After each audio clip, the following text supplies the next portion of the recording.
This is Oilersnation Radio, your one-stop shop for everything Oilers. 1 hour of straight hockey talk with Bagged Milk, Tyler, Liam, Rick, and Dan starts now.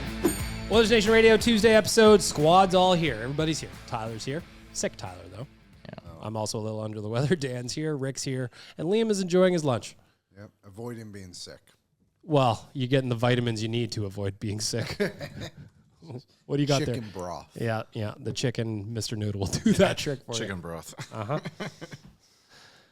Well, we got a lot to talk about. Some we do want to talk about, some we don't want to talk about. As always, we're going to start off with the delicious debate for our friends at Oodle Noodle. Can we talk about the good stuff first? Get the veggies out of the way. Oh, sometimes you got to get the veggies out of the way. No. You don't even know what my delicious debate is for today. It's going to be about that shitty game on Saturday, and I don't want to hear Not necessarily. I mean, part of it. Delicious debate. Shitty game on Saturday. No debate, yes. Okay, go ahead. You could add on 2 green onion cakes, 5 spring rolls, or 6 wontons to your order for just $2 with the purchase of any premium or signature box. Available in-store at oodlenoodle.ca for takeout only. Liam, this is your delicious debate. It's not necessarily about the game the other day, but it is reflective of the game the other day. Yeah. How concerned are you that the Oilers are 0-for against the 3 best teams in the Western Conference? They are 0-for-3 against Minnesota, 0-for-1 against Colorado, 0-1-1 against the Dallas Stars. On a scale of 1 to 10? Sure. I honestly would I was 50-50, so 5, I guess. I just feel like last season they did this too. Mm-hmm. And maybe the win came a little bit sooner against those better teams. I think it was Minnesota when they beat them 7-1. The other side of it is that we should all remember the Oilers just simply do not beat the Minnesota Wild on most occasions. That is true. So I think they ran into Colorado at a really bad time. I mean, losing 9-1 is never a good time. Mm-hmm. The Dallas series that they've had so far. You mix in an 8-3 in there. Was it? You could mix in that 8-3 one. Yeah. I wonder what the Oilers would be if they played Dallas today, while Dallas is also slumping. I just think Colorado and Minnesota are clearly the 2 best teams in the league, and the Oilers aren't that close to them yet. So, 5. Rick. What's your number, Rick, out of 10? That's a tough one. You hate losing, but yeah, I'm not terribly worried. Minnesota's Minnesota. Like, this team is 100% waiting for the playoffs, and I know it's not something that the generation older than us want to hear, right? Because you always have to you got to play every game. Every game means something. No, it doesn't. This team doesn't. This team knows that. They ran out of gas last year before the Florida series. They know that. They don't want to be in that same position. It's annoying, yes. You always hate to lose, but even that Colorado game, the big one, was a while ago. We weren't really going yet. That Dallas game, they were still trying to find their game. They were on the better side of what they were playing at the time. The Minnesota game is whatever. It's going to be whatever we look like outside of the Olympic break, I think. And until then, I'm not going to be terribly worried. We're situated nicely in the standings. Can I add something? Yeah, please.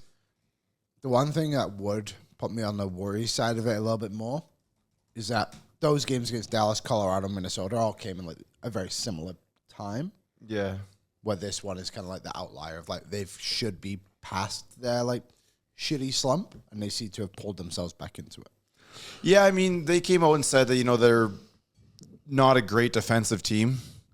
Yet, if you guys remember, we go back, 2 months ago when the coach said our identity outside the Big Two was our 6 defensemen. Mm-hmm. I don't think they've played to their full capability right now. But then I did read something the other day that said, you know what, our best defense is not playing defense. Our best defense is moving the puck out of the zone and playing with the puck outside of our zone. That when it's in our zone, it's going to be a bit of not a great scene. But our whole thing is getting the puck retrieval and then moving it out. And that's when they're at their best. If they can't do that, then they're shooting themselves in the foot. That's what they really have to work on. That's where I'll say, too, that, the defense issue, I think, is it's all 5 guys on the ice here and the goalie. Jari didn't do them any favors on Saturday night. And I know he was pestered with good shots, all that shit, but, did not do them any favors whatsoever. And, We can go back to the San Jose game. What was the first goal? Nuge turns it over, coughs it up twice. Bad. There's 3 turnovers in that Leon play. Draisaitl turns it over, coughs it up. Bad line change. Like, there's all these other things that, like, kind of make me point to, like, I don't necessarily want to just be like, the 6 defensemen they have aren't good enough. Like, I think it's a team thing. I think they got to commit more to playing the right way and snap into that sort of playoff mindset, because there's under 30 games left, 27 games left in the regular season, or less than that, 25 left in the regular season for the Oilers. Like, when are you going to snap out of it if it's not now? So, like, that's where my concern comes from. Not necessarily, like, who specifically they're losing to. It's just that we haven't seen them snap out of this early season malaise yet. Dan, what do you got? Yeah, I think I'm more concerned because in my mind, and I think, like, just because I know, Tyler, you touched on it on the sauce this morning, where the fans kind of, I think we all kind of have this mentality that this is the halfway point, but it's not. It's the 2/3 point. Yeah. We're basically at the end of February now when it comes to games played. And that is the concern, is that they haven't turned it on. Now, I fully expect this team coming out of the All-Star break to be playing, or the All-Star break, coming out of the Olympic break to be playing like gangbusters. And I think that we're going to be blowing out some teams. So I don't necessarily worry about the record, which I don't think most of us do, just because we recognize fine. but being against those specific teams. You haven't won the games early in the season against teams that you need to win, I guess, now. But yes, seeing that effort from the whole team, knowing that you have a good Minnesota Wild team against you, that was concerning. So I'll say a 4. Tyler, what was your number? I think I will. You were what? 0? I don't know. I'm going 2.75 now. I don't know if I Liam gave was a a number. 5. You're 4. 5. I think I'll go right in between Liam and Dan and say like a 4.5. Like, at the end of the day, you won't have to play Minnesota, Dallas, or Colorado until the conference finals. So, like, am I overly scared of them right now? No, I'm not overly scared of them right now. But still, you'd like to see the Oilers have some more competitive showings against elite teams. My number is 6. Not so much that I'm concerned, more so that I'm annoyed. That's fair. I think that to be the best, you got to beat the best. And this year they haven't done it, but everybody's right. Defensive issues, giveaways, mistakes, all that ends up in the back of the net. Good teams punish you for it. Oilers made a bunch of them against teams you can't make them against. Not overly concerned, but definitely frustrated. So maybe not Stu's fault at the end of the day, hey? Well, his numbers are very good in Pittsburgh. Don't look at those right now. And Tristan Jarry's are worse than Skinner's were here. But they're good because of the team. Like, Pittsburgh plays well. In front of them, consistently. Like, the Oilers this month in January are 4th in the NHL in high danger chances against. Pittsburgh is 19th. The Oilers are The playing save like... percentage is literally... So Pittsburgh's is 14th. This is all at 5-5. Of a 909. Tristan Jarry's is a 890. The goaltending duo. Expected goals against at 5-on-5 this year, according to Money Puck, Edmonton is 5th highest in the NHL. They really did flip it around in December and then just immediately fell back into their old ways from November.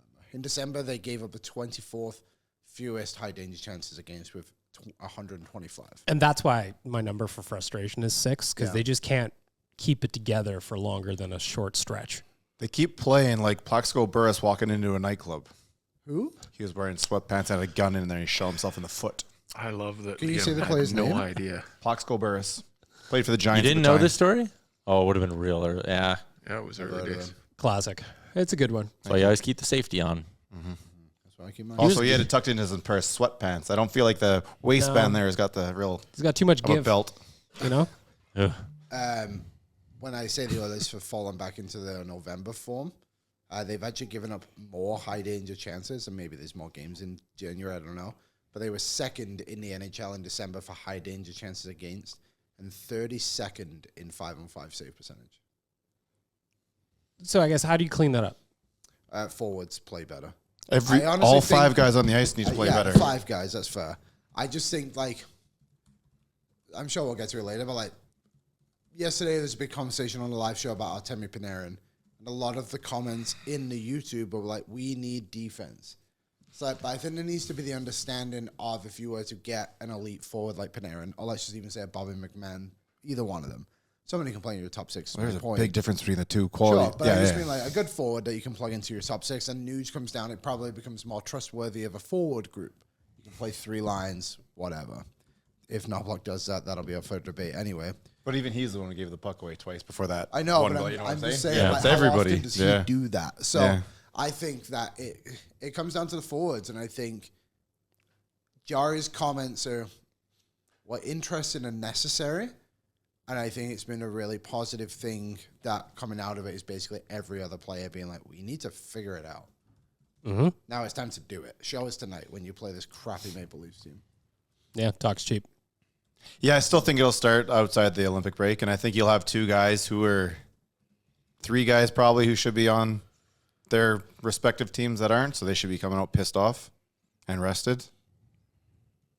I think the rest is a good thing for a guy specifically at home. That's what I was thinking about. Mm-hmm. And but the other 2 obviously are Bouchard and Hyman, but yeah, they're going to come out pissed off, wanting something. And don't forget, Hyman missed that series against Florida last year, right? Mm-hmm. Like, that dude's going to be extra hungry too. Mm-hmm. But I do think, outside of this, outside of the Olympic break, you'll see a more complete team. And I will say this, and I thought about it the other day, but I do think this has been a bit of a retooling year for the Oilers without really telling the world that we're retooling. It's kind of why I said, and this was my pre-Jari trade take of like, this might be a year where you just keep everything dry and go crazy in the summertime. But now that you've made the Jari trade, I think you do kind of force yourself to be in a little bit more of an aggressive position. If you did go get a Panarin or something like that, he's probably going to be signed here, and that would be your guy you went in and got in the summer. Sure. I also don't You know what I mean? Yeah. I'm not saying that's the guy I want. I don't know, but if that's the guy you get, that's the same thing. You'd hope you sign him. Yeah. We'll talk more about Panarin in a second. First, I got to tell you about the Nation Vacation to Las Vegas. This thing, by all accounts, is now sold out outside of a couple of small little items, including a ticket package if you're already down there. So if you're already down there and you want to join us, nationgear.ca, you can get a ticket package. You can sit with us, and drinks and food are part of your ticket. Tyler, one more time, how much are beers in Vegas? They are like over $20 US. Mm-hmm. Do that conversion, add the tip, because the smallest tip option is going to be 22%. Buddy, you're saving some coin. They're free at the Crab Stable, by the way. Join us at the Crab Stable. And at the game. Nationgear.ca. We're going to have a watch party. We're going to go to the game together. Nice little game day experience. We should keep stats. How many beers throughout our nation trip were paid for beers or free beers, either at the game or at the Crab Stable? Challenge accepted. It'd be fun to see if we can keep it above 50%. Well, I suggest you do the old ticks on your finger game then. Just a little or this keep track of them. You draw on yourself? Well, you slice your finger open. Take a little pen. Just a little net. Well, you know me. I always have to write my room number on my hand because I always forget it. It is true. We're always roommates. True. Every year for each beer. I want to start off real quick. Liam, here's the good news for you. Did everybody read Connor McDavid's Players Tribune article yesterday? Yes. But as Jason Bruff in Vancouver said, he doesn't actually write it. I wrote it. Yeah, none of the guys write it, right? Like, that's the whole bit. That's the whole thing. And then he was doing that, and then he was also going, this is pretty sloppily written. Nice. All right, thanks, Jason Bruff in Vancouver. I don't know who that Canucks is. looking to pick last. No, It did piss me off, and I wanted to say it somewhere. They're going to finish off dead last, and they're going to lose the lottery. I hope so. They could ruin the pick if they win the lottery. What's even the point of being like, I have a problem with this? Yeah, just shut your mouth. Like, this has nothing to do with you at all. Because Like, everyone likes also, to talk shit about Edmonton. Everybody has editors. Like, if I write an article, Zach will edit it for me.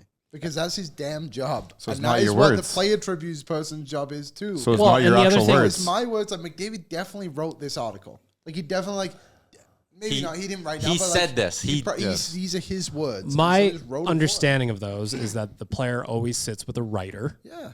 and they speak to them, and then they write it as if close to speech as possible. Does this guy know autobiographies are kind of done the exact same way? Exactly. Most books, Every So book. Wayne Gretzky's autobiography, Wayne didn't actually type it No. or write it in hand in pen. Most autobiographies for an athlete, I would say, is probably And the this same. guy is he's a what? Sorry, he's a journalist of some sort. He works at Sportsnet Vancouver. So he should know this stuff then. He should. So Anyways, it's like pointing it out was the sky is blue. There was one guy on Twitter being negative, and it drove me nuts. I shouldn't let that take away from what was a beautiful piece by Connor McDavid. Oh, you're not feeling well right now, so it's a little I'm a little more cranky. irky. A little The cranky. quote that I liked most, 11 years into my career, Of course I think about legacy. I want to be remembered as a winner, but not just anywhere here in Edmonton. To be in this city during a cup run, to feel that buzz, it just wouldn't be the same anywhere else. It's a nice warm hug. Did feel good. It's a little bit of a feeling of if things don't go perfectly in the Olympics, it's a reminder that he is Edmonton focused. I think he's Edmonton focused either way. But the part I really kind of enjoyed out of it was a lot of the people like, he's gone in 2 years. They've kind of changed maybe they're quiet right now, and other people from out east are like, well, you guys are going to be happy because you're going to have him for life.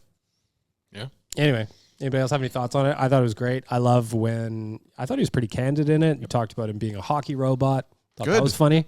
And being like okay with it. Yes, if that makes me a robot, then I'm a robot. And good. Let's go. I love him reiterating that like it means something to him to win here in Edmonton, and that it's a priority. And I think for all the people, Nick Alberga, who love to do the whole Connor can't wait to leave, or used to do the whole Connor can't wait to leave, Connor can't wait to leave. It's like no, he's always wanted to win here. That's always been the priority for 97, and it's nice to hear that kind of in his own words. Other takeaway: hey, Cam McDavid, keep your stick down. Oh yeah, high stick right near the eye. Come on. Keep your stick down, buddy. I also think it's a very good timing. Obviously, right before the Olympics, but the night before the Oilers play the Toronto Maple Leafs. Not a coincidence. Little love letter to Edmonton. The title is Dear Canada. It should probably be Dear Edmonton. Via Edmonton. Yeah. I just thought he was great. Like it comes not long after there was the speculation from Spitting Chicklets that like he was going to go to Detroit, and like there's going to be many other rumors that come up until. But like he was going to go to Detroit with a year left on his contract. It's all nonsense. Yeah. Probably from So I just think he wanted to kind of silence things a little bit and focus on the team winning right now. And maybe it's not this season. Maybe it's more next season. Whenever it comes, I think it's just good for fans who live on the edge to hear that from their captain and get that reassurance, especially too after like coincidentally they had such a terrible game on Saturday. I also like that reading the part where he talks about being a 19-year-old captain and he goes, we got blown out here. Somebody's got to say something. Yeah. Wait a minute. I'm supposed to say something. The internal dialogue of like, boy, it's quiet in here. Fuck. Oh, shit. That's supposed to be me. Oh, no. I even liked when he was like, these guys have kids. And he's like, I still live at home. My mom says she does my sheets. Yeah. Like that whole thing it was very funny. Tough one, but I wash your sheets, Connor. For the record, he does have a personality, and it's nice that people get to see a little bit of it now. Yeah. And just doubling down on wanting to be in Edmonton.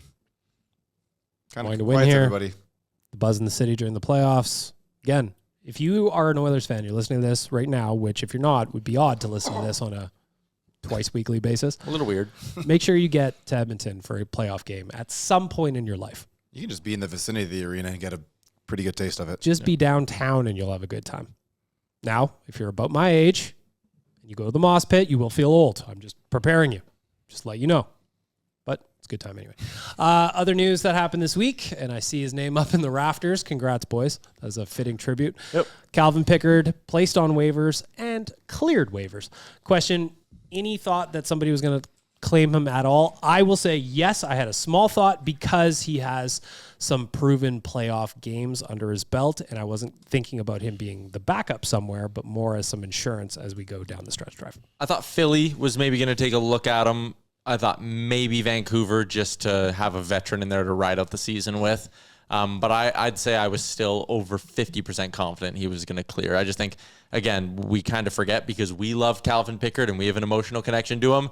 We get maybe a little partially blind to like just how bad his season has been. Like we all sat there and went, good vet, good in the room, all this stuff. Other teams sat there and went, yeah, that's cool. He has an .871 save percentage. We're good. We just broke it down a good chunk of why his percentage is where it is because the team in front of him isn't exactly playing very goalie friendly. Yeah, but even his numbers are I'm not saying like that's everything. There's always going to be down. I mean, let's face it, he is a backup, right? He's a 2-3 now at this point in his career, and there's nothing wrong with that, just where you are. So yeah, your numbers aren't going to be great, but I did think that I'm just looking at the teams out east. I don't really know who their backups are, but someone could have used a backup like him. The East is pretty much done for the playoffs, right? So if you're out of the playoffs, you're probably not grabbing him. So I can see why Vancouver didn't want to do anything with him. You have to believe that the Senators were the team that the Oilers thought might. be grabbing him. But then once Allmark comes back and Reimer's had a good couple games. And Allmark just had a good game the night before, too. And again, part of that, too, is probably, to Dan's point, like timing, right? I think Edmonton maybe sat there. There was no specific reason to do it on Sunday night or Saturday night or whatever, unless he really didn't want to do the skills competition, and they were mad at him for that. Yeah, just really didn't want to do it. He was like, I'm not going there. Like, if you don't go to the skills competition, waivers. And he was like, do it. But no, like, I think they probably looked around the league and were like, Allmark playing good. Ottawa seems settled. Philly had just brought Urson back, I think, from injury. So it's like, okay, maybe you view that as settled. And they were a dumpster fire. Like, Philly probably wasn't in a spot where, like, they're going to claim a guy like that, considering where their season's going. So maybe Edmonton looked around and was like, okay, this is our chance on, like, a quiet Sunday. Let's just hope some GMs are not paying attention. And whoop, through he goes. Because now you can keep him up, and you have, like, a time frame of how long until you need to send him down if you want to reassign him and get the cap space. 24 days, I believe, somewhere around there. So he doesn't actually have to move till after the Olympics are over. Yeah. And they could still end up, he's probably easier to trade now than he was before, because now you can grab him and put him in the AHL without having to. But now it's pointless to trade him, because if you can put him in the AHL, you want that security. You don't want another team to get it. That's also kind of hurting your development of a couple guys down there. I mean, you just rotate the vets, and it's not a big deal. Like, sorry? Just like in Bakersfield, if you're like, hey, Unger's getting the start tonight, but when Tompkins gets the start, for example. You called Tompkins a vet? How old is he? 31. Oh. The same age as Cal Pickard, I think. Yeah, I think he's a year older than me. Or 2 years. Old as hell. Very old. Very old. Wow. Walker. Shitty. Career over. He's maybe. Past Feeding tube. Yeah. You can rotate Pickard and Tompkins if you want to do, or you could just tell Matt Tompkins, you are a 31-year-old journeyman. Thank you for your service. Adios, amigo. You'd be able to sign somewhere, no problem, in the AHL. No, you could just drop him down to they can't Wichita, even do that Fort Wayne, because they have Janssen down. Like, remember, Connor Unger has played for like 5 different teams this year because they were trying to find starts for him everywhere. So again, if you really need to do, you just tell Matt Tompkins, thank you very much for your time. Go play somewhere else, please. And Pickard backs up in the AHL. 9-13 save percentage for Matt Tompkins. That's what I was saying. Pretty well. One team would grab him as a free agent. Sounds like Anton Lander type numbers. Yeah, a little bit. The other thing, too, I wanted to say, because I saw this all over the nation's comment section and on our socials, this does not mean the team is calling Connor Unger up. No. Oh, it actually means does not mean that. Are you sure? Definitely not. Yeah. We could have our own Binnington here, you guys. What about? He could be our own Yuskevich. I saw someone, maybe it was on Puzar, on original Puzar's post, something like that, like, oh, so they're going to put down a goaltender and bring up a forward? Yeah, like, you know what you're talking about. Something like that, some sort of paraphrase. And I was just, and Puzar, he responded to it. And I how can you be that dumb? Well, like, everybody knows you don't want to run your NHL team with 3 goalies, period. Yeah. Like, on your roster. That's just a thing. So you drop your third, you think you're going to bring up a different third? Look, hockey is over some people's heads, and they speak about it like they know what they're talking about. Just stop. Find a different sport. People watch goalie fights to see the goalies knock each other's faces off. So, like, I don't know, man. Like, people just they don't necessarily catch the plot of everything that's going on. Go check out hockeyfights.com, by the way. Yeah, it's just dumb. Goalie fight. Yep, they are. A little quote from Leon Draisaitl after. Oh, my fucking God. It was this guy that was going at me and you the other day for Oily Big Dog? It did that. Oh, Jesus Christ. That guy is the oily big dog? Oh, my God. He had a thing the other day. He was like, you and Liam have had some pretty laughable takes about Quinn Hudson. I'm like, well, no, we just said that he's a good player, but his ceiling might be a tweener. He's just a tweener. And this guy's like, yeah, well, look what happened. I'm like, yeah, he spent the whole year going between the AHL and NHL. We're right so far, and he didn't handle that well. And also, you don't really want to be a Stanley Cup caliber team and have like 4 rookie forwards on your roster. That doesn't happen that much. Sorry. Anyways, continue. The quote from Leon Draisaitl about Calvin Pickard clearing waivers, or going on waivers, I guess I should say. It's not fun, said Leon. This was yesterday after practice. I think I speak for everyone in here when I say that he's one of the greatest teammates any of us have had. Did a lot of great things for this organization, played a lot of big games, got a lot of big wins. So that part of the business is always tough. To see people go or leave for a little bit, not easy, certainly. But whatever happens, he's a great goalie and a great human being, so he's going to be okay. As a low talent, good teammate myself, I feel that. Yeah, and like, again, they're not going to make Pickard. They're not going to be like, oh, what's that? You were going to go with your family to Disneyland for the break? Psych, Bakersfield. They're going to give him the break. Well, he's actually eligible to have the break even if he was sent down to the American That's a good League. point. But he's played so many games in the league this season that he is eligible for the break. I want to ask you guys about Artemi Panarin because I saw your show. Thanks for watching. You're welcome. Oilers Nation every day. Is it every day? No. Oh, Just Monday through Friday. Monday through Friday. Yeah. Mostly every day. Oilers Nation most days, Oilers Nation weekdays. doesn't roll off. except for the very odd special one on Saturdays. Yeah, that does happen. And if it's the summer, we only go 2 or 3 times a week. Yeah. the title just is not working. That's boys. that's a really big title at that point there, guys. The graphics. I mean, the hey, graphics team was losing their minds. What's the name of this show? We're not on the radio. That's why I named it that. It's not that anymore. That's It's exactly O&R. why I named it that. I didn't know that. Anyway, I want to ask about the Artemi Panarin thing. To me, the math doesn't make sense, so it's not even worth thinking about too much. But What's his contract? it's like 11. So the Rangers eat half, so you're now looking at 5.5. So can you guys walk me through how it would work? Is it possible that it would work? Is this real? I've seen the rumors that Edmonton's kicking tires on him, which I like. Stan Bowman, do your job.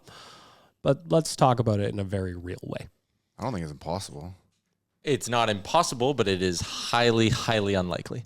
So the one thing he added in there too is if it gets to the point where Panarin's like, I don't need a contract extension to be traded. Yeah, because I saw a report that said he would consider Edmonton, Dallas, and Colorado without the extension. That was the report. Based on whatever the hell, I don't remember where it And- came from, but Our show, Rick. We just said this. I saw the graphic. I don't know It what I was was looking at. us. It's okay. Right there. I just think And that was for- David Peñota, by the way. Yes. the simple math on this is Artemi Panarin, who the Rangers will keep 50% of this contract wherever they trade him. 5.82 million. 5.82. So let's fire up Edmonton's Puckpedia. You need to clear out $5.82 million in cap space. Mangiapane's out the door. You need another $2.2 million. If you get him, you send down. Oh, no, you wouldn't even be sending him down. So you'd have to have Henrique or Frederick go out the door as well if you want this trade to work. So what's the accrue stuff? How's that working? They're not accruing right now, so it's not If going to help they- them. If they can accrue, how does that work? I don't know how low of a number they can get to right now, but I still, even in that scenario, I think best case they could maybe accrue like 400,000 or 500,000, I'd assume, in the next I month. thought they could get up to 6 million. That's their playoff cap space. No, but I thought we spoke about that before where if Henrique wasn't on LTIR through that 3-week break that they could accrue. And we were talking about if you got rid of Mangiapane before the break, gotcha. because then you would have 3.6 in cap space for the break, and it would accrue for a month. We're at the break yet. So He's playing tonight. Is Yeah, but the cutoff is tomorrow, Yeah, like 1 or something. and the most likely spot for him, or one likely spot for him to end up, could be on the team on the other side of the ice tonight. But if they thought they were close on a deal, you wouldn't play him tonight. I know. I feel like we've seen this before in other situations. Hemsky. Hemsky that did. But again, like, anyways, we got- um, The other question I have, sorry. Calvin Pickard. yeah. Is he currently on the Oilers active roster? Yes. So that's another million. Okay, so you still need another 1.2. Okay. Farewell, Ty Emberson. Yeah, I mean, maybe. But then you got to replace Emberson, so you don't actually free up that much money. I wonder if... there's a- Janmark, sure. Yeah, maybe you're removing too many players in this scenario. Because that's the other thing. Once you start removing more than just the guy you're swapping for Panarin, you get to the math of, okay, you want to trade Janmark? Well, someone has to come up from Bakersfield to take his spot in the lineup. And like, it's very, very hard unless it's Frederick or Henrique going out to I make this see work. 2 guys that could leave the roster right now, but give us good chunks. And I don't like. I maybe got to pay extra, but it's Mangiapane and Rico. Rico has a full no movement clause. Yeah, but like these guys don't want to be a part of somewhere where they're not wanting to be. I still wonder if Rico's finger isn't good. Like, I really do. Is like, hey, he just can't play. Well, I think he's Finger's like. so broken. It's broken in 20 places. That's probably from the putting the glove on. Can't put his gloves on. The fingers are too big. Yeah, and it's like the skate for Havlat, I think it was, or way back Sure, when. whatever it is. Equipment issues. But like, really though, geez. like, what if they try and go down that avenue? That'd be pretty clever. I'm not against it. Listen, I love cheating I love cheating too. as long as you're winning. Loopholes. As long as gotta it's just us explore doing it. it. If you were the to other teams put cannot do this. if you were to put a 1 out of 10 or a TY 1 through 5 on it, 5 being lock, he's getting traded. 1 being this is an ice cold rumor. that's right. 2. I think they'd call. I just think there's too many hoops. It's not realistic. You don't think there's anybody in the Eastern Conference that would like to because the East is pretty much set already. There's nobody over there that would like to add a guy like Henrique. I don't think Adam Henrique would go. Yeah. It depends on what the team is, though, right? If they're all in the playoffs, they'll have an actual opportunity. I think that's more of an opportunity for him to say, okay, I'm okay with that. Do you know something? I know absolutely nothing. I don't think any team would sit there and look at a guy with 2 goals in 43 games and be like, fuck it, we're in. Yeah, but there's still, it's the NHL, right? So it's like, I played with him 8 years ago, or I had him on the roster 8 years. I know what he can bring, blah, blah, blah, blah, blah. We've seen this before. The guide and record book, even. Yeah. The story is in the Devils. Buffalo. Maybe. Like, I mean, like, But if you're Rico, you signed here to win here. Why are you just going to be like, see ya? Because you know the team doesn't want you anymore, or you're kind of got passed by players on the team. That can't be a great feeling.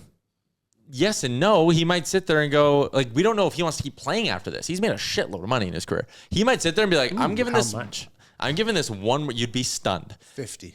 He might be sitting there going, I'm giving this one more run. I want to try win with these guys in Edmonton and be a good teammate. And when this is done, like, I don't care about my next contract. I'm not playing anymore. I'm going back to California. You can do that in Washington. Why would he want to do that? Because Washington seems like a nice city. He has kids. He has a wife. Does he want to sit there and be like, here? Huh? Are they here? I would assume. Oh, yeah. Because he's been here for so many years. Maybe we should look into that. What if They're what if the family definitely lives in somewhere else? They definitely live here. He signed a contract extension. Yeah, that's fine. Corey Perry's kids weren't living here. He didn't sign didn't sign a contract. No, but he was here for... Did they get rid of lifetime earnings? No, Puckpedia has it. Where are you? Just go to the player page. I'm on the player page. And then click Henry. Add that into my Google search. Estimated career earnings, $59.69 million. How much of that was in California? Because half of it goes away right away. Mm-hmm. Now we got to find some money. So what if he goes to Florida because you don't lose any of your taxes? Then he's missing the playoffs. Yeah, shit. Florida's missing playoffs this year. Here's the other side of it. God, on the Panarin front. Yeah. He scares me. Here's why I think the Oilers have a shot. I would also give it a 2.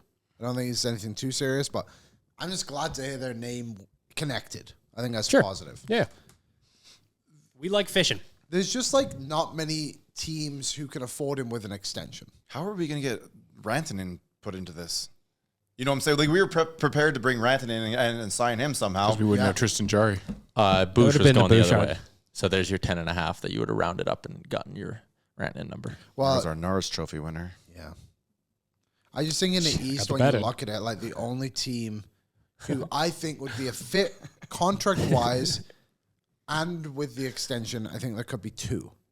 I think one of them, and then there's one. I think Carolina's the only team. Back to Anaheim. What about LA? In the East, that is. LA, I just think, like, Anaheim. Why would he want to go to LA? That's the question I keep coming to. Is like, why would he want to play for team A, B, whatever? Like, because they want him. But does he want them? Loves the Dustin Brown statue. Also, maybe he does love Dustin Brown. When we're going through the beginning of the year and Freddie sits and Mangiapane sits, Rico, as he's currently sitting, has no reason to think that Chris Knobloch doesn't like him. No, I understand that, but you're also getting... Your season's not going well. Mm-hmm. You can see the writing on the wall in terms of being replaced in the roster. Why not? Like, you've done your winning, you've done everything, you've got the money. The money's going to be there anywhere you go. Why not go something where it's maybe it's a little bit nice? I mean, if you go to the West and you might get a longer summer break, more time with the children, out of the beach, flip-flops on. You're grasping, feet in the sand. You're grasping, and I'm saying realistically, there's no shot. I think you guys should start asking when you have players on from now on. You should start asking about their mindset in these types of situations, because I would really I would like to know, like, are you sitting there going, I want to be here so damn bad, or like, I get it, I'm kind of getting replaced here. I would like to go to a place that wants me. Like, am I want to be part of a relationship that's kind of broken, or do I want to be loved somewhere else? I think it's about opportunity.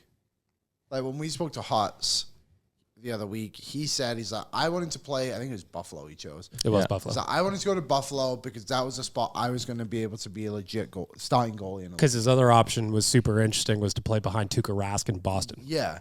And then when we spoke to Demers, one of the first time we spoke to him, he was like, I wanted to come to Edmonton because I knew I had the opportunity to be a top 4 defenseman. But then they signed Milan Lucic instead, and ended up being what it was. But I think they all look for opportunity. So I want to, and that's fair, but that's going in. I want to see someone who's been there for a couple of years and kind of getting past on the depth chart, and then going, you know what, like the murmurs from the fans are like trying to replace you, and then you're just your name is popping up in rumors and stuff, and like at that point, what do you still want? And then someone at the end of his career who's made a good chunk of money, are you still holding? I mean, he has no cup, so I guess this is the best opportunity for him to get one, but. And then things aren't working out so well. Like when you get so down on yourself, your season hasn't been that great. I'd like to see what kind of mentality it changes. He has to believe in himself, though, and believe that he can turn it around here. Why would he want to go to another organization and turn it around there? I was seeing ghosts. Yeah, like in the Super Bowl this year. Thank you. And I'm on a different team. Mm-hmm. Well, several different teams. Don't stop believing. Also, I do know Adam Henrique. Excellent choices in breads. Yeah, good bread guy. Great bread guy. You want white? I didn't see what he had in the bag, but I saw multiple loaves. Cinnamon raisin, one of my faves. Oh, come on, a little cream cheese on there. You're having a good day. Moving along, a couple more items just before we get to the betting segment here. The Oilers signed Atro Lepinen to a 1-year extension. The D-man has 3 goals and 17 assists for 20 points in 28 games with the Condors. And finally, Sam Bennett replaces Anthony Cirelli at the Olympics. Zach Hyman still on vacation. Gone, if they call now, I say, Zach, don't even pick up. I'm not saying that. I don't expect him to do it, but I'd be pissed. I think it's understandable why they went with Bennett. He should have been on this team anyway. At the end of the day, he should have been. Why? Because I think it's impressive how he's still been able to thrive offensively without the 2 best players on his team, and Kachuk and Barkov. Like he's basically been him and Sam Reinhart, I should say, and Marchand have been able to take the team on their own, which I think is good. And all the way to what place? 10th? But so like I'm missing the playoffs? I still think he deserves to be. I think he deserved to be on the team initially, and I think Hyman's in the same boat. I just think it's unfortunate for Hyman in the sense that it wasn't a winger that was injured, not a center. You're now a coach of a team. Who do you got? One guy to put on your roster. You taking Bennett? You taking Hyman? For the role, Bennett. It could be any role, because if you ask Hyman, or actually if you ask me and majority of people out there, Hyman can fill any role on that roster. Can't play center. And he doesn't kill penalties. He can kill penalties. Hasn't killed them this year, though, to be fair. That's fair, but I mean, look at there's a line in front of him. I understand why they took Bennett. I just disagree. I would have taken Hyman, and I would have had Suzuki or Horvat slide into that 4C role, and I would have made it work from there. I disagree with it, but I can also understand why they did what they did. I think this is an example of old hockey guys not watching hockey out west. Maybe. And all they're doing is they're catching the highlights on TSN in the morning. I don't think that's fair. Why? Because the head coach is, the GM's Doug Armstrong, he's in the west. Jim Nils, an assistant coach, is in the west. Who's the head coach? The head coach, John Cooper's in the east. 2 of the assistant coaches, Peter DeBoer, Western Conference, Bruce Cassidy, Western Conference. Yeah. Like I don't think that's fair to say. I just think these guys, they have their mindset, and they said at the start of this process, it's like it's not going to be based off the best player available. If players get injured, we're replacing guys based on like. We are not taking the best player available. We're going to take the guy we like. Trying to build a team. That's what Liam's saying. They're trying to build a team. I understand what you're saying. I'm just saying I believe their mentality is old, outdated, and just flat out wrong. I never got that vibe. If you want to, I hide things very well. If you were going to if I was going to put a player on that team, I would have Hyman on my team before Sam Bennett, and that's not a shot at Sam Bennett. It's all about the promotion of Zach Hyman. I would take Zach Hyman too. If it was a player and got injured and is like, I'm just taking the next best player, I would take Hyman. But and that's not what they did. You could put Hyman on any of the right wings, top to bottom. Yeah. And I don't think you can put Sam Bennett on any of the centers, top to bottom. Here, the way I look at it is, it doesn't make sense to me not to have one of the best goal scorers there. You strap Hyman to McDavid. It is a single elimination tournament as you get into the medal rounds. Yeah. You need goals. He scores a lot of them. I'm with you. Anyway, whatever. I mean, like, obviously we're all going to sit here and have like a very pro Zach Hyman. I wanted him there. I see the logic. I think it's unfair that, and I mean, unfair is such like a corny word to use, but like use the word dumb. Cale Makar gets his guy, right? Why doesn't Connor McDavid get his guy? Crosby got his guy in 2014. Why doesn't Connor McDavid get his guy? Because Connor McDavid's playing at Edmonton, not out in Toronto. and they will hate him till the day he dies for it. Well, Kale plays in Colorado and Makar is different though. I don't think there's like an Edmonton buy. No, I think there's an underlying feeling that they're upset that he's not in Toronto or out east somewhere. Doug Armstrong doesn't give a fuck if Connor McDavid's of Toronto Maple Leaf. He's the GM of the Blues. Out east, and that's fine. Maybe I'm not even referring to like some of the guys in charge of the team, but there's definitely there's underlying feeling that they don't like him out here. I agree. Out west. It's everything Rick said. Thank you. All right. All right, let's talk some betting. Whatever your bet is never ordinary at Bet365. Download the app and get on the game. Use the code NATION at Bet365. Must be 19 years old or older. The Maple Leafs are in town tonight. Played in Calgary last night, so second half of back-to-back. Looking at the money line, the Oilers are heavily favored at minus 180. Leafs are at plus 150. Puck line for the Oilers to win by 2 or more, so minus 1.5 is plus 125. The Leafs to cover that, minus 150. Your over-under is set at 6.5. Over is minus 150. Under is plus 125. Thoughts on the main lines, fellas? I mean, it's so hard to find value on the Oilers when they're on the money line, but against Toronto is kind of one of those rare opportunities to go and get it. Like, it's pretty funny that Edmonton playing Toronto is the same price as Edmonton playing Minnesota. Yes.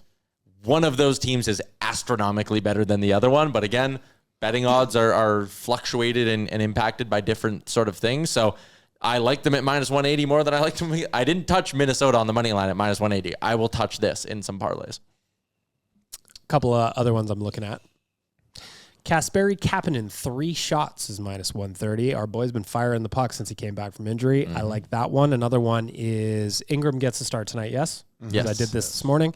Ingram over 21.5 shots is minus 130. I might tack that into a couple of parlays as well. Wallman's hit his shot prop in 10 in a row. If you play that with Kapanen at 1.5 plus 170.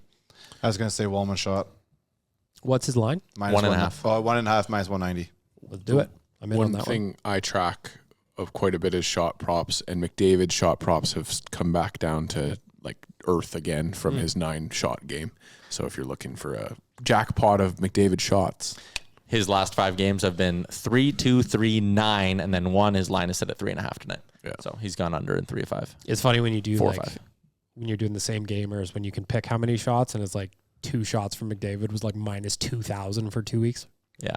and if you were on the app recently, you may see that there's now a McDavid header at the top, and they have a new prop up for that. I don't know if you guys have seen that yet. Where do you go? It's under NHL specials as well, but it's a bet on when McDavid or which team McDavid will score his 400th career goal against. How many is he at now? I don't Connor know. McDavid. I got the technology, Dan. We'll look this up. This is one of those games where I could see the team wanting to show up a little bit more than normal. He needs 5 more. He needs 5 more goals, yeah. 5 more goals. So right now they have the Sharks sitting at plus 600, and then the Golden Knights at plus 650, the Stars and the Blues at 750, the Avalanche at 800, and the Senators at 850. Nothing for tonight, eh? No, really wanted to reach? They didn't include the Leafs on the line. Oh no, they do have the Leafs. If you think he's going to score 5 goals in the game tonight, hit me, Dad. Plus 2,500. Perfect. Gretzky got his 50th and 39 with 5 goals in against Philadelphia. It's true. Philadelphia pulled the goalie. They did not. They just weren't very good. Maybe that wasn't. They did pull the goalie at the end. Yeah, it was. Yeah, it was the 4th one where he steps across the blue line. Just I used to play shinny with Pete Peters once upon a time, and I used to bring that up all the time. He loves it. 9 goals in the last 2 games to reach that. Incredible. I think the Kings is a good bet for this one. What do you got? Plus 4 1,000 games away, plus 1,000. But actually, you might miss that game against Anaheim when they come back from the break. Ooh, that's actually a tough part of the calculation. Ooh, interesting. Yeah, maybe push it a few more games. Like maybe he's cold or he says. Say maybe Ottawa or Carolina, which are matched for 3rd and 6th. Ottawa is plus 850 and Carolina is plus 1,000. Something to dabble I can't in, maybe. believe it, but not to happen is plus 2,200. Yeah, which is Well, not even betting the on worst him to get odds. hit. No, yeah, let's not talk about that one. But it's just it's I understand even where you're that, coming from. Even that idea is just it's a weird thing. There's only one way that happens, and we're not referring to it. He goes ice cold. We're also inching up on the Super Bowl, so I got a couple of props for you here. Okay. I just tried to find a couple that were a little bit more fun. If you want to keep yourself interested. Tyler, first turnover of the game. Interception is plus 150.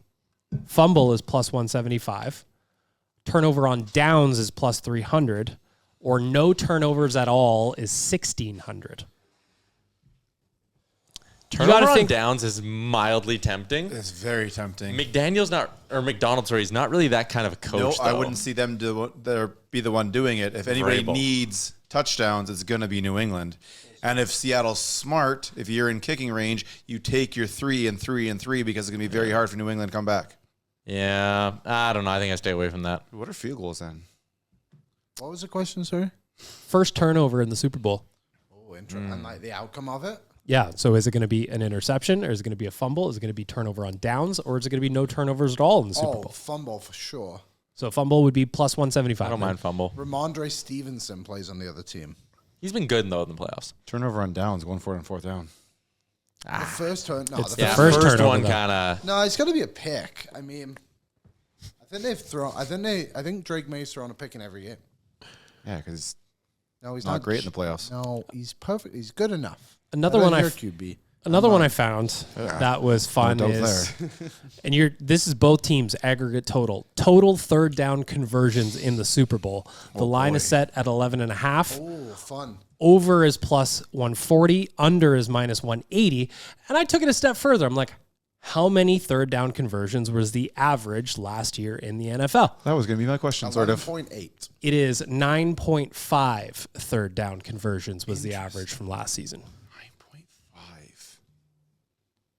And your line is 11.5. But it's not the Super Bowl. Defenses are pretty good. Yeah, I can see there being a lot of third down opportunities. And going for it because it's the Super Bowl. That's a really fun prop. It is a fun prop. Another one I got, tier 2, and just like another sneaky fun prop at Bet365 was how many total punts in the game, and the line is 7.5. So I was thinking about the defense too. You know, I could see some punts in this. 7.5. The average in the NFL last season was 7 per game. Interesting. I like having like different fun ways to root in this game. Yes. Rooting for punts, low-key kind of slaps. It's like 3rd and 8, and you're like, come on, we need to stop, baby. That's fun. Yeah, but that frustrating 4th and 4, when you're like, you just punt it, just get it out.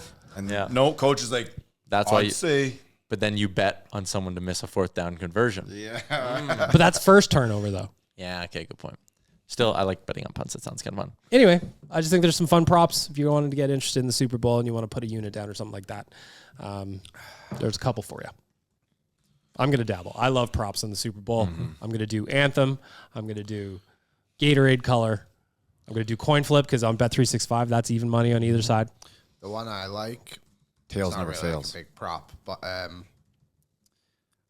Seattle have this player called Bobo, Jake Bobo, and he got a touchdown last game. He did. I just feel like he's going to get one again. He's plus 900. Dude, he's What's his plus first time? 190 to catch a pass. Oh wow. At least Just he was one last pass? time I checked. Let me Is have his a nickname look. the Clown? It has to be, right? Bobo. Plus 190 to make a catch. He is currently, it's been locked. Oh no, that's just to get 3. What is this fella's name? Jake Bobo plus, Yeah, he's plus 170 190. for over 0.5 catch. Plus 190 to get a catch. Oh, sorry, that's yards. I take it back. Do you know? Plus 90, yeah, there you go. Do you have any idea what this guy's nickname is? No. More Bobo. More Bobo? I want more Bobo. Everybody wants more Bobo. I feel like he's that kind of player that people have his jersey. You know what I mean? And like Sure. Seattle is like, wow, who doesn't? We all love Bobo. Plus, great. These odds are Went to a game in Seattle a couple years ago. A lot of people just put their own name on the back of it. Terrible. 12th man thing. I'm I not a get big it, fan of but that I don't one like either. it. Anyway, there you go. A little bet and talk for our friends at Bet365. Whatever your bet is never ordinary at Bet365. Download the app and get on the game. Use code NATION at Bet365. Must be 19 years old or older. Gentlemen, get the whiteboards. It's time for Bag Milk's Trivia. Woo! Toronto Maple Leafs edition. I will say I saw the Instagram post today with players who have played on both teams.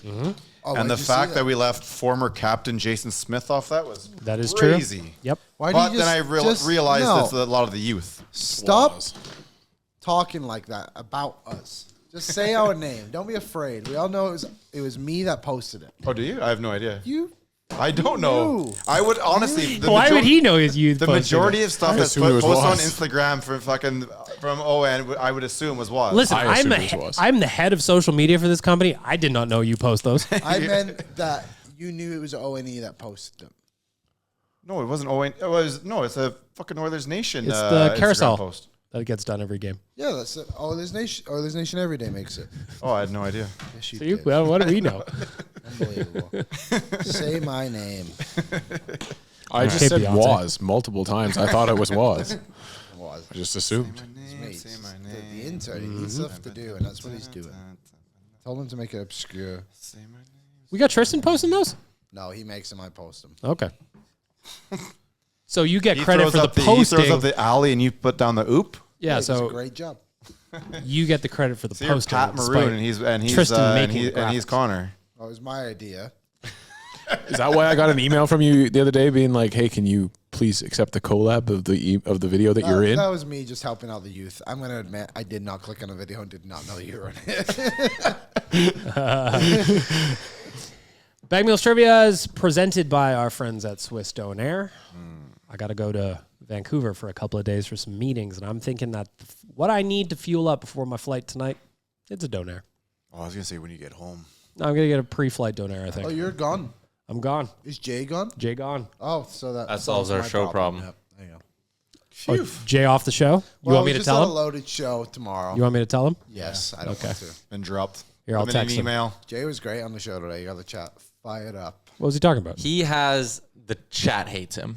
Yeah, they really don't. He's negative. Why do you have this guy? The people who also don't know he's the boss, who's like, why do you guys keep having on this guy if he just hates the Oilers? Like, it's very funny. This guy just comes on and whines, blah, blah, blah. Hates Bouchard. Hates which is Bouchard. valid. It's fun having discussions with him. It's the best. Yeah, it's so much fun. Swiss Donair is home for the old school Donair with some options if you want some flair. Open for 25 years now, 7 days a week. Proud of the north side. Swiss Donair is great for your events at home or the office. Check out their location at 8308 144th Ave Northwest or order online at swissdonair.com. 4 questions today, fellas. And I'm starting you off with this is a layup. Oh, brother. I expect 4 points on this question. If anybody gets this wrong, I'm pulling your card. The last time the Leafs won the Stanley Cup was in 1967. How many teams were in the NHL? Oh, how many teams? How many teams were in the NHL in actually. 1967 when the Leafs last won the Stanley Cup? Gotta be 6. Everybody flip them over. 6. 4 points for everybody. See, I started off easy. Because they've never won a game in the 4th round. They expanded from 6 to 12 the following year, and that was all she wrote. They have 10 cups, right? Technically. No, I believe they have like 8 sounds right. I almost wanted to say that we're ahead of them, but that doesn't Hey seem Google, how many Stanley Cups do the Leafs have? Someone listening. Yeah. They answer have all. 13 Stanley Cups. 13? Yeah, 13. The Stanley Cup is named after the Toronto Maple Leafs. All right, question number 2, fellas. A little bit harder now. Over the last 5 seasons, things haven't necessarily gone the best for the Oilers against the Leafs. No. 10 games in that span. What is the Oilers' record in their last 10 games versus Toronto? Home and away. Just the last 10 regular season games, obviously have not met in the playoffs in that time. Everybody flip them over when you're ready. 4-4-2. 4-4-2. 4-5-1. 4-5-1. Rick, bing, bing, Damn, bing, that's nails what I was it. thinking, too. I like that. Rick's got 2 points. The was rest of the close. fellas at 1. I was 3-6-1. I think Mana scored the OT winner one year. Liam Yeah. was also 3-6-1. We were also on a nation vacation in Toronto one time where the Oilers had a 3-goal lead and then they blew it. Smoked. That was tough. Not ideal. Question number 3, gentlemen. We talked about the graphics that Liam does not make, but he posts. Yeah. Yes. He wants credit for it, though. Wants credit for it. My idea. How many skaters and goalies all time have played for both the Oilers and Maple Leafs? All time? All time. This is going to be a guess. We're playing Price is Right rules. I know at least 8. It's more than that. It's probably like 9 or 10. More than that. I'm giving you hints. They're basically our development team at this point, you guys. Come on. You almost had the full Infinity Stones a couple years I ago. was going to say. Man. Greg the Egg McKegg. Tristan, you are not going to be able to count this. You forgot Jack Campbell in your head. I do like that Tristan's trying to count it out on his hands. Sorry, what number do you need? Total number. Players and skaters. Like goalies and skaters. Oh, man. Sorry, got goalies and skaters. And then I've got the breakdown as well. I will give you that Like afterward. This is too high, but whatever. Right. Flip them over, everybody. 50. 38. Tyler gets the point. 50 would be the high mark. It is actually 74 players, 64 skaters, and 10 goaltenders. Campbell. Cujo. I can pull the list up if we want to go through the whole thing. Jonas Gustafsson. Hang on, fellas. I'll do it. Billy Ranford, I think, had a stint there. No, but Grant Fuhr did. Oh, Grant Fuhr, sorry. Yeah. I want to. Oh, I can see. Stolars. Of course. Yep. Tristan's got that one Can from you the read back. them all out for us? Yep. One second. Peter Just Ing, one of them. waiting for it to load Peter here. Ing didn't play there. You just want goalies? Yeah. Kari No, all Taco. 74 players. No. Oh, my Lord. All right. not? Are you ready? We got to Yeah. get going. Pokey Reddick. No. Jack Campbell, we knew. Chris Russell. Grant Fuhr, we knew. You didn't remember Martin Gerber, did you? Oh, fuck. I would have eventually, I think. Jonas Gustafsson. You were correct. Peter Ing. Nice. Curtis Know Joseph. who that is. Ron Lowe. Our pal Cal. Oh, yeah. Of course. Ben Scrivens and Anthony Stolars. Very nice. Who played the most games? For whomst? Either team. So Curtis Grant Joseph. Fuhr played 423. He's the most for the Oilers. He played 95 with the Leafs. And the other way around on that list, Curtis Joseph played 270 with the Leafs and played 177 with the Oilers. Yeah, Cujo's probably the one who has the most of both All teams. right. There you go. 2 points to tie. 2 points tie. I don't think I've won this before. Final question. And this is question number 4 is actually a 4-point question. It's just a this or that question. Wow, 4 points. We've never had one before. This is a big one. This is going to be an easy one. I hope I have enough ink. Save your answers for the end. Just very, very simple. Who has more points? That's it. I got a player from each side. Oh, okay. Sorry, one more time. Just which player of the two I'm going to give you has more points This year? this year? Okay. Yep. Austin Matthews, Ryan Nugent-Hopkins.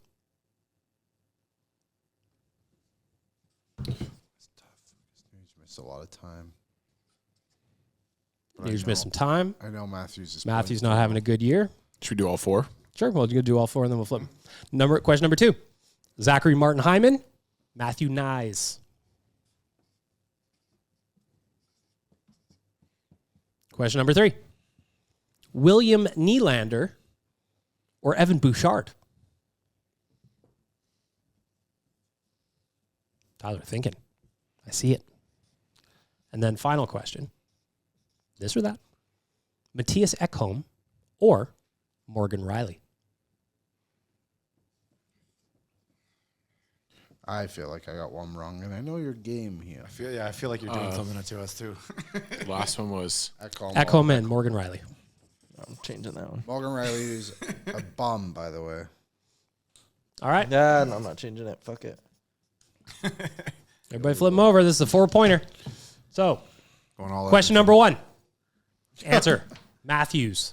Yes. Let's go. Matthews has 47. Nuge has 44. Dang it. Close. Question number 2. Matthew Nyes is your winner. Let's go. He has 44. Zach Hyman has 36. Damn it. yes. Question number 3. Bouchard has more. He has 60. Willie Nylander has 51. And your final question is Morgan Riley has more points. Oh, I thought this was the trick one too. Damn He it. has 31. Matthias Ekholm has What's 27. everyone's final point tallies? I got Juan. 4. I got 1. You only got one. To win? I got Juan. Tyler, Juan. bring home the big dub for Tyler Yaremchuk. Congrats. Where this is going. Right Up on the wall. fridge. Oh, on the fridge. That's perfect. A Put little up- bag put milks up trivia with win. Cal. Proud family here. All right, fellas, let's finish off with a score prediction before I lose my voice. 2 of them, I don't right? think anyone predicted whatever Should loss. we also do our own McDavid 400th goal prediction? Sure. Sure. Yeah, I like that one. I like that one, And Dan. we all have to place the bet. Put your money where your mouth is. Yeah. Okay, so we want to do who will McDavid score goal 400 against? Yeah. So he needs 5. I'll say Carolina. Okay. I didn't do my own research. I'm Aaron gonna is, go. Sorry, Liam is going to say Carolina. I guess on March 3rd. If it matters. Or I'll just put the team. He also called you Aaron. Whatever. I'm gonna go Great honor. February 28th against the Sharks. Wow. Liam goes Sharks. He needs 5. Is that what we're saying? Yep. Yeah. What day is the Carolina game? March 3rd? Third. What day is the Ottawa game? 6th. I'm going to go Ottawa March Ottawa's- 6th. Ottawa's on the 3rd, I thought. You can go on the same day. No, I think Ottawa's on the 3rd. Carolina's on the 6th. Oh. mixed up. Well, That's what I was trying to say. Damn it. Dan, Rick, Reese Your mic. against. Anaheim. 25th of this month? I The respect game it. he might not play. Wow. Bold from Rooster. Okay. He's going to play. Reese is very confident. Did you read his comments in the old just looked Tribune so yesterday? disgusted That guy with you. ain't taking no time off. Never He read needs it. He a 4 robot. goals. Yeah. LA Kings. What day is that? That's 26th. the 26th. Kings, Feb 26th. Okay, Rick. I have the Kings on the 26th. Okay, double whammy. All right, score predictions, boys. I will go Maple Leafs. I'm going to go 6-2 win. Okay. 4-2 win. Okay. 6-5 win. Wow. I'll say 5-2 win. Tonight is 5-1. Tomorrow's 4-2. Oh, yeah, we got to do tomorrow, too. 4-2 win. Tomorrow, I'm going to Who are say we playing? So tomorrow's in Calgary. in Calgary, I'll say 4-1 tomorrow. I will go 3-2 tomorrow. Win. Liam, Dan. 2-0 win tomorrow. Ooh. Yeah, I'll say 3-2 win. I have 4-2 win again. Back-to-back 4-2 wins. Okay. Reese, both of them. 6-3 win tonight. Ooh, 4-0 spanks 'em. tomorrow. Okay, Beltness giddy up. comes out. Do you think it's a real video? Anything else on your agenda over there, Tyler? Nope. Then let's wrap it up. 100%. As we do, the end off every show, words of hope.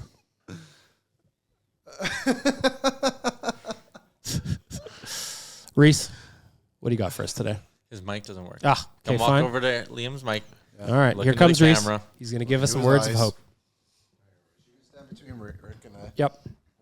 Give the people some hope. They can see you on camera. McDavid hat trick tonight. The proclamation continues. Wow. There you have it. I think I was in Dune as well. Mm-hmm. We'll be back on Friday. Have a great rest of your weekend, buddy. Tyler won't be. Tyler won't be. Neither will BM. Are you going to be back Friday? I'm back Thursday morning. Okay. What's up, Nation citizens? If you like that video, then you need to be subscribed to the Oilers Nation YouTube. Podcasts, live shows, exclusive interviews, and analysis. Everything you need from your favorite voices at Oilers Nation. And you don't want to miss any of it, so hammer that subscribe button.